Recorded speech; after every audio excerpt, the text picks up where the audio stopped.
நீங்கள் பார்த்துக் கொண்டிருப்பது AJK டிவியின் புதுவை மாலை. வணக்கம். புதுவை நகராட்சி மற்றும் கொம்யூன் பஞ்சாயத்துகளில் நகரமன்ற தேர்தலுக்கான வரைவு வாக்காளர் பட்டியல் வெளியிடப்பட்டு நாளை முதல் மக்களின் பார்வைக்காக வைக்கப்பட உள்ளது. இதுகுறித்து புதுவை நகராட்சி ஆணையர் அழகிரி வெளியிட்டுள்ள செய்திக்குறிப்பில், புதுவை நகராட்சிக்கு உட்பட்ட 42 வார்டுகளிலும் வரைவு வாக்காளர் பட்டியல் நாளை வெளியிடப்பட்டு பொதுமக்களின் பார்வைக்கு நாளை முதல் 7ஆம் தேதி வரை சனி ஞாயிறு உள்பட அனைத்து நாட்களிலும் வைக்கப்படும். எனவே 18 வயது பூர்த்தி அடைந்தவர்கள் வாக்காளர் பட்டியலில் பெயரை பதிவு செய்து கொள்ளலாம். மேலும் பெயர் சேர்த்தல், நீக்குதல் மற்றும் திருத்தம் செய்ய அதற்குரிய படிவத்தில் பூர்த்தி செய்து வாக்குப்பதிவு அலுவலகத்தில் சமர்ப்பிக்க வேண்டும் என்று தெரிவித்துள்ளார். அதேபோன்று உழவர்கரை நகரமன்ற ஆணையர் கண்ணன் கூறுகையில், உழவர்கரை நகரமன்றத்திற்குட்பட்ட 37 வார்டுகளிலும் நாளை வெளியிடப்படும் வரைவு வாக்காளர் பட்டியலில் வாக்காளர்கள் பெயரை பதிவு செய்தல், சேர்த்தல், நீக்கம் மற்றும் திருத்தங்களை செய்து கொள்ளலாம் என்று கூறினார். அதேபோன்று வில்லியனூர் கொம்யூன் பஞ்சாயத்து ஆணையர் சீதாராமன் மற்றும் நெட்டப்பாக்கம் கொம்யூன் பஞ்சாயத்து ஆணையர் சத்தியமூர்த்தி ஆகியோர் வெளியிட்டுள்ள செய்திக்குறிப்பில், வில்லியனூர், சேதராப்பட்டு, நெட்டப்பாக்கம் கொம்யூன் பஞ்சாயத்துகளில் நாளை வெளியிடப்படும் வரைவு வாக்காளர் பட்டியலில் பெயர் பதிவு, சேர்த்தல், நீக்குதல், திருத்தம் போன்றவற்றிற்கு உரிய விண்ணப்பத்தை வாக்குப்பதிவு அலுவலரிடம் கொடுக்க வேண்டும் என்று தெரிவித்தனர். புதுவை பாகூர் தொகுதியில் பல்வேறு பணிகளுக்கான பூமி பூஜை விழாவில் அமைச்சர் தியாகராஜன் பங்கேற்று பணியினை துவக்கி வைத்தார். புதுவை பாகூர் தொகுதிக்கு உட்பட்ட காட்டுக்குப்பம் அருணாச்சலேஸ்வரர் நகரில் 5,17,000 மதிப்பில் சாலையை மேம்படுத்தும் பணி, சைடு வாய்க்காலை 4,19,000 மதிப்பில் அமைக்கும் பணி, கன்னியகோவில் திருமலை நகரில் 3,11,000 மதிப்பில் சாலையை அகலப்படுத்தும் பணி, 3,09,000 செலவில் சாலை மேம்படுத்தும் பணி, மணப்பட்டில் 7,96,000 மதிப்பீட்டில் சாலை மேம்படுத்தும் பணி, மணப்பட்டுப்பேட்டில் 4,38,000 மதிப்பீட்டில் சுடுகாட்டிற்கு மதில் சுவர் அமைக்கும் பணி, மதிகிருஷ்ணாபுரத்தில் 5,93,000 மதிப்பில் சாலை அமைக்கும் பணி, கீழ்பரிக்கல்பாட்டில் 4,38,000 மதிப்பீட்டில் நடைபாதை மேம்படுத்தும் பணி, 7,07,000 மதிப்பீட்டில் உட்புற சாலைகளுக்கு சைடு வாய்க்கால் அமைக்கும் பணி, சோலை நகரில் 3,35,000 மதிப்பீட்டில் உட்புற சாலை அமைக்கும் பணிக்கான பூமி பூஜை விழா நடைபெற்றது. விழாவில் அமைச்சர் தியாகராஜன் சிறப்பு விருந்தினராக கலந்து கொண்டு பூமி பூஜையுடன் பணியினை துவக்கி வைத்தார். விழாவில் ஊர் முக்கிய பிரமுகர்கள், NR காங்கிரஸ் பிரமுகர்கள், பொறியாளர்கள் மற்றும் பொதுமக்கள் பங்கேற்றனர். முன்விரோதம் காரணமாக அரசு ஊழியரை ஓட ஓட விரட்டி கொலை செய்த சம்பவம் சோனாபாளையத்தில் பதற்றத்தை ஏற்படுத்தியுள்ளது.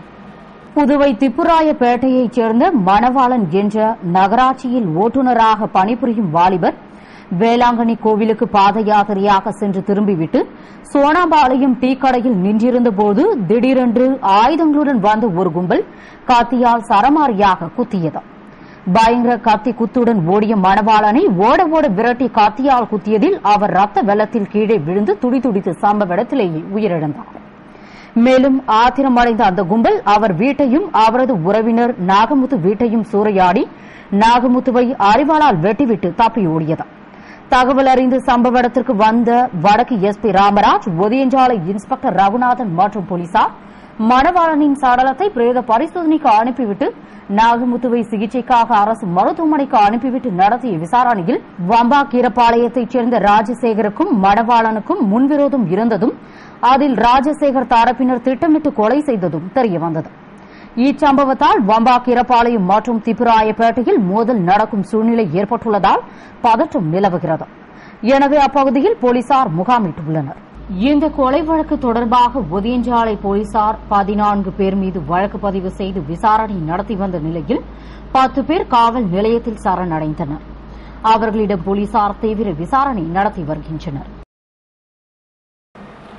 புதிய மற்றும் புதுப்பிக்கவல்ல சக்தி முகமை சார்பில் சாரம் திட்டத்துறை வளாகத்தில் கருத்தரங்கு நடைபெற்றது. புதுவை சாரம் திட்டத்துறை அலுவலக பயிற்சி அரங்கில் டெல்லி புதிய மற்றும் புதுப்பிக்க வல்ல சக்தி அமைச்சகம் மற்றும் புதுவை புதுப்பிக்க வல்ல சக்தி முகமை சார்பில் சதி இயக்குநர் சுகாதன் தலைமையில் கருத்தரங்கு டாக்டர் தனபால் தலைமையில் நடைபெற்றது.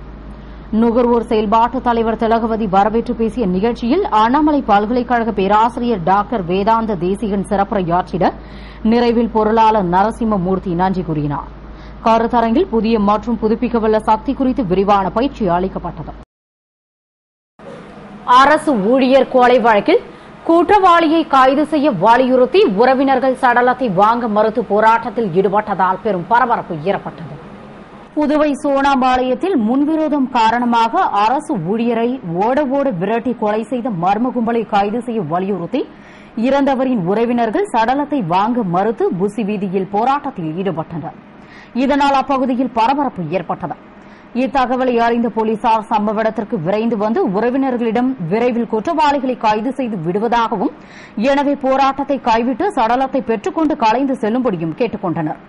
அதனை ஏற்றுக்கொண்ட உறவினர்கள் குற்றவாளிகளை உடனடியாக தேடிப்பிடித்து கைது செய்யாவிட்டால் மீண்டும் போராட்டம் நடத்துவதாக கூறி அங்கிருந்து கலைந்து சென்றனர்.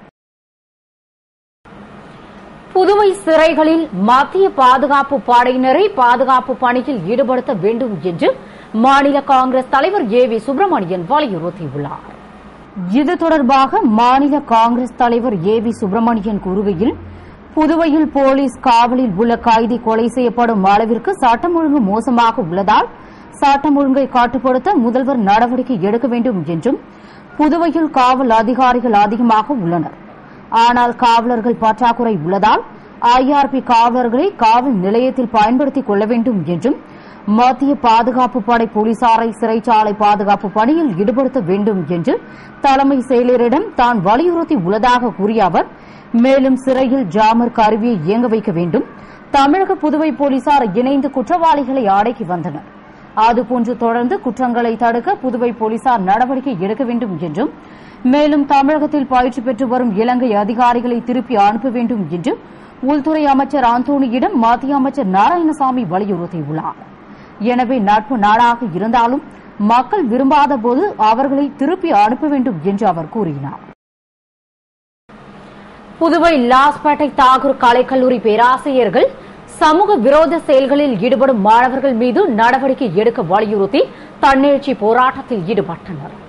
புதுவை லாஸ்பேட்டையில் உள்ள தாகூர் கலைக்கல்லூரி மாணவர்கள் கல்லூரியில் பிறந்தநாள் விழா கொண்டாட்டம் என்ற பெயரில் பெரிய பெரிய விளம்பரங்கள் வைத்து வகுப்புகள் நடைபெறாத அளவிற்கு இடையூறு செய்வதாகவும், ஆசிரியர்களை தகாத வார்த்தைகளால் பேசுவதாகவும், மாணவர்களுக்குள் ஏற்படும் பிரச்சினைகளில் கல்லூரி வளாகத்திலேயே அடைத்துக் கொள்வதாகவும், எனவே சமூக விரோத செயல்களில் ஈடுபடும் மாணவர்கள் மீது நடவடிக்கை எடுக்க கோரியும், பேராசிரியரை திட்டிய மாணவன் மீது நடவடிக்கை எடுக்க வலியுறுத்தியும் பேராசிரியர்கள் தன்னெழுச்சி போராட்டம் நடத்தினர்.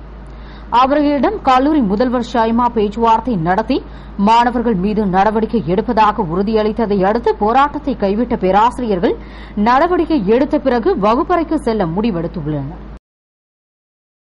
பொதுப்பணித்துறை பொறியாளர்கள் நடத்தி வரும் காலவரையற்ற வேலைநிறுத்த போராட்டத்தில் முக்காடு போட்டு ஆர்ப்பாட்டத்தில் ஈடுபட்டனர்.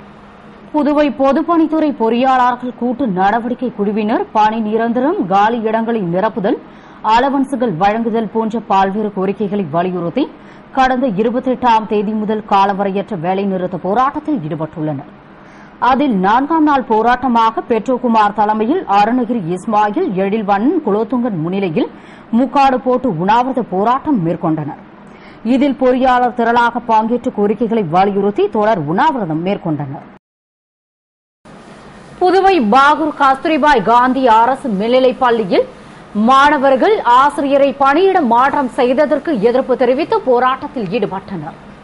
புதுவை பாகூர் கஸ்தூரிபாய் காந்தி அரசு பெண்கள் பள்ளியில் பணிபுரிந்து விலங்கியல் பாட ஆசிரியரை அரசு காரைக்காலுக்கு பணியிட மாற்றம் செய்தது. அவர் நன்றாக பாடம் நடத்துவார், எனவே அவரது மாற்றத்தை ரத்து செய்து தங்களுக்கு பாடம் எடுக்க அனுமதிக்கும்படி வலியுறுத்தி அப்பள்ளி மாணவர்கள் வகுப்பை புறக்கணித்துவிட்டு பள்ளியின் முன்பு போராட்டத்தில் ஈடுபட்டனர். தகவல் அறிந்த பாகூர் பகுதி மாணவர் கூட்டமைப்பு தலைவர் மற்றும் என்ஆர் காங்கிரஸ் பிரமுகர் தனவேலு ஆகியோர் விரைந்து வந்து மாணவர்களிடம் சமாதான பேச்சுவார்த்தை நடத்தியும் ஆசிரியர் வரும் வரை வகுப்பிற்கு செல்ல மறுத்து போராட்டத்தை கைவிட்டு வீடு திரும்பினர்.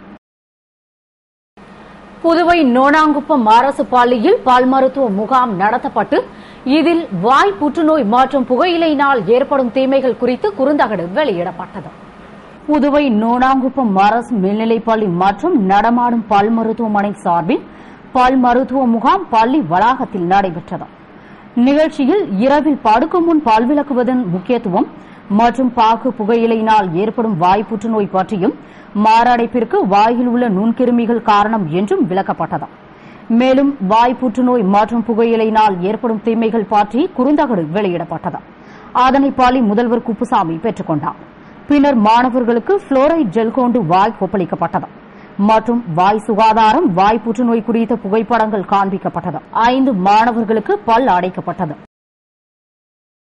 சங்கரராமன் கொலை வழக்கு விசாரணையில் ஜெயேந்திரர், விஜயேந்திரர் உள்ளிட்ட 11 பேர் நீதிமன்றத்திற்கு ஆஜராகாததால் வழக்கை வரும் அக்டோபர் 3ஆம் தேதிக்கு நீதிபதி தள்ளி வைத்தார். புதுவை நீதிமன்றத்தில் நடந்து வரும் சங்கரராமன் கொலை வழக்கில் கடந்த 23ஆம் தேதி விசாரணையில் வழக்கை தள்ளி வைத்த நீதிபதி ஜெயேந்திரர், விஜயேந்திரர் உள்ளிட்ட அனைவரும் நீதிமன்றத்தில் ஆஜராக வேண்டும் என்று உத்தரவு பிறப்பித்தார். இந்நிலையில் குற்றம் சாட்டப்பட்ட 24 பேரில் 13 பேர் மட்டுமே ஆஜரானார்கள். மேலும் ஜெயேந்திரர், விஜயேந்திரர் உள்ளிட்ட 11 பேர் ஆஜராகவில்லை. எனவே வழக்கை அக்டோபர் 3ஆம் தேதிக்கு தள்ளி வைத்த நீதிபதி அன்றைய தினம் அனைவரும் ஆஜராக வேண்டும். அதோடு சென்னை உயர்நீதிமன்றத்தில் உள்ள மனுக்களை அக்டோபர் 3ஆம் தேதிக்கு முன்னதாகவே முடிக்க வேண்டும். மேலும் உச்சநீதிமன்ற உத்தரவை அனைவரும் மதிக்க வேண்டும் என்று உத்தரவிட்டார். இத்துடன் செய்திகள் நிறைவடைகின்றன. வணக்கம்.